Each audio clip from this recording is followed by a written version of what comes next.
Morning बच्चों, सब कैसे हो। आशा करती हूँ आप सब घर पर ठीक हैं। कोरोना वायरस के चलते मैं आप सभी बच्चों को कहना चाहती हूँ कि कोई भी अपने घर से बाहर न जाए। अपने फेस पर मास्क अवश्य लगाएं और कुछ समय बाद अपने हाथों को जरूर धोएं।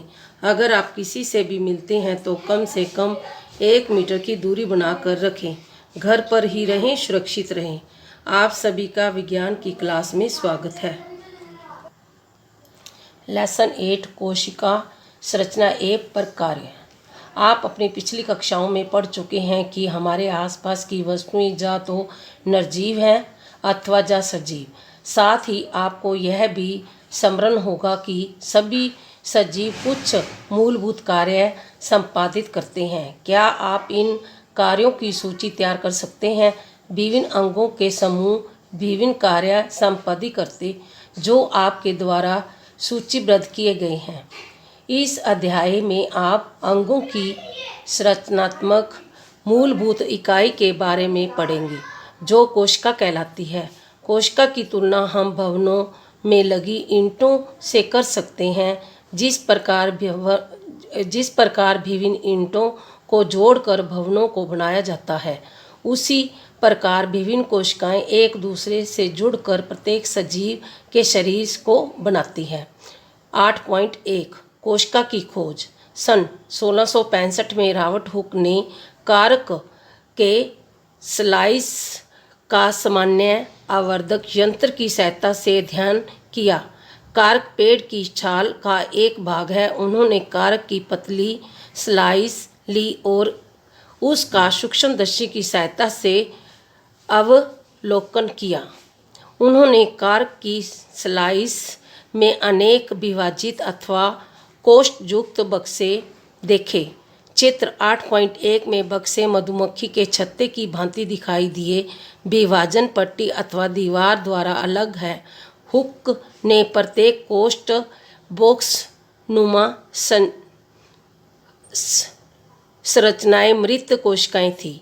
सजीवों की जीवित कोशिकाओं को संबंधित सूक्ष्म जीव की खोज के पश्चात ही देखा जा सकता है। रॉबर्ट हुक ने प्रयोगों के लगभग 150 वर्षों बाद तक भी कोशिका के बारे में बहुत कम जानकारी थी। आज हमें कोशिका की संरचना एवं कार्यों के बारे में बहुत अधिक जानकारी है। यह अधिक आवर्धन क्षमता वाले संबाधित सूक्ष्मदर्शी की खोज एवं अन्य तकनीक द्वारा ही संभव हो सका है। 8.2 कोशिका। सजीवों में कोशिका एवं भवन के लिए ईंटों दोनों का मूलभूत संरचनात्मक इकाई होती है। चित्र 8.2 यद्यपि भवन निर्माण में एक समान ईंटों का इस्तेमाल होता है, लेकिन उनकी आकृति, साइज व डिजाइन अलग अलग होते हैं। इसी प्रकार सजीव जगत में जीव एक दूसरे से अलग होते हुए भी कोशिकाओं के बने होते हैं। निर्जीव ईंटों की तुलना में सजीवों की कोशिकाओं की संरचना अधिक जटिल होती है। ईंट की दीवार। ये ईंटों की दीवार है। प्याज की झिल्ली। ये प्याज की झिल्ली है। मुर्गी का अंडा एक एकल कोशिका है तथा साइज में बड़ा होने के कारण इसे नग्न आँखों द्वारा भी देखा जा सकता है। 8.3 सजीवों में कोशिका की संख्या, आकृति एवं साइज में भिन्नता होती है। विज्ञान। वैज्ञानिक किस प्रकार सजीव कोशिकाओं का अध्ययन एवं परीक्षण करते हैं? वह सूक्ष्मदर्शी का इस्तेमाल करते हैं जिसकी मदद से वस्तु के आवर्धित प्रतिबिंब का अध्ययन किया जा सकता है। कोशिका की संरचना का विस्तृत अध्ययन करने के लिए अभिजनक का इस्तेमाल किया जाता है। पृथ्वी की विविध प्रकार में लाखों जीव हैं। इस साइज एवं आकृति में भिन्न है। उनके अंगों के साइज, आकृति एवं कोशिकाओं की संख्या में भी भिन्नता होती है। आइए इनमें से कुछ के बारे में जानकारी प्राप्त करते हैं। कोशिकाओं की संख्या। क्या आप किसी लंबे वृक्ष अथवा हाथी जैसे विशाल कार्य जंतु के शरीर में मिलने वाली कोशिकाओं की अनुमानित संख्या बता सकते हैं। कोशिकाओं की यह संख्या अरबों लाखों में हो सकती है। मानव शरीर में कई अरब कोशिकाएं होती हैं जो साइज एवं आकृति में भिन्न होती हैं। कोशिकाओं के भिन्न भिन्न समूह भिन्न भिन्न प्रकार के कार्य करते हैं। वे जीव जिनका शरीर एक से अधिक कोशिकाओं से मिलकर बना होता है बहुकोशिक अनेक कोशिका कहलाते हैं। छोटे आकार के जीवों में कोशिकाओं की कम संख्या उनके क्रियाकलापों को किसी प्रकार से प्रभावित नहीं करती। आपको यह जानकर आश्चर्य होगा कि अरबों कोशिकाओं वाले जीवों की जीवन की शुरुआत एक कोशिका से होती है जो कि निश्चित अंडा गुणन करता है तथा परिवर्धन एवं वृद्धि के साथ कोशिकाओं की संख्या में भी वृद्धि होती है। चित्र 8.3 ए और बी को ध्यान से देखिए। दोनों जीवों के शरीर एकल कोशिका के बने हैं। एक कोशिका वाले जीव एक कोशिक जीव कहलाते हैं। कोशिकाएं जीव भी वे सभी आवश्यक जैविक क्रियाएं करता है जो कि बहुकोशिक जीवों द्वारा संपादित की जाती हैं। ये अमीबा है, ये पैरामीशियम है। एक कोशिक जीव जैसे कि अमीबा भोजन का अंत ग्रहण करता तथा उसे पचाता है और श्वसन उत्सर्जन वृद्धि एवं प्रजनन भी करता है। भूकोशिकाएं जीवों में भी ये सभी प्रक्रिया विशिष्ट कोशिकाओं के समूह द्वारा किए जाते हैं।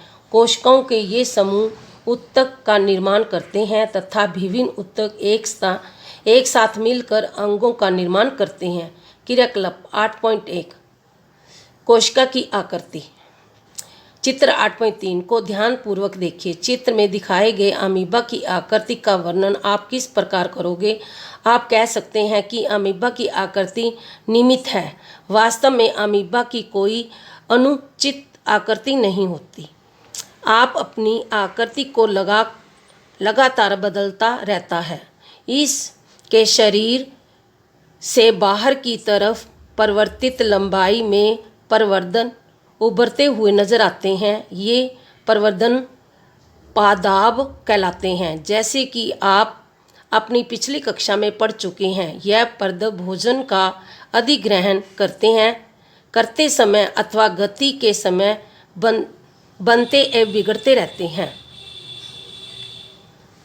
मनुष्य के रक्त में मिलने वाली श्वेत रक्त कोशिकाएं WBC भी एक कोशिकीय संरचना का ही एक उदाहरण है जो कि आपने आकृति बदल सकती है। WBC एक कोशिका है जबकि अमीबा एक पूर्ण विकसित जीव है जिसका स्वतंत्र अस्तित्व है। आपके विचार में उन जीवों की कोशिकाओं की आकृति किस प्रकार की होगी जिसमें लाखों कोशिकाएं होती हैं? चित्र 8.4 ABC में मनुष्य के शरीर की विभिन्न प्रकार की कोशिकाएं जैसे कि रक्त तंत्रिका पेशी कोशिका दिखाई गई हैं। ये विभिन्न आकृति उनके विशिष्ट कार्यों को संबंधित है। कोशिका सामान्यतः चपटी, गोल, गोलिया अथवा लंबी चित्र 8.4 होती हैं। कुछ कोशिकाएं आकार में लंबी होती हैं जिनके दोनों सिरे नुकीले होते हैं। इनका आकार तुर्करूपी होता है। चित्र 8.4 कभी कभी कोशिकाएं बहुत लंबी होती हैं। कुछ कोशिकाएं शाखनीवत होती हैं। उदाहरण स्वरूप तंत्र कोशिकाएं। चित्र 8.4 तंत्र कोशिकाएं संदेश प्राप्त कर उनका स्थानांतरण करती हैं जिसके द्वारा यह शरीर के नियंत्रण एक निश्चित एक संवेग का कार्य करती हैं। क्या आप यह अनुमान लगा सकते हैं कि कोशिका का कौन सा भाग इसे आकृति प्रदान करता है? एक झिल्ली के द्वारा कोशिका के विभिन्न संघटक परिवृद्ध होते हैं। यह कोशिका जंतुओं एवं पौधों की कोशिका को आकृति प्रदान करती है। पादप कोशिका में एक अतिरिक्त आवरण होता है जो कोशिका भित्ति कहलाती है। यह कोशिका के दृढ़ता एवं आकार देती है। चित्र 8.7 यह कोशिका भित्ति जीवाणु कोशिका में पाई जाती है। इस वीडियो को बार बार देखो, सुनो और समझो।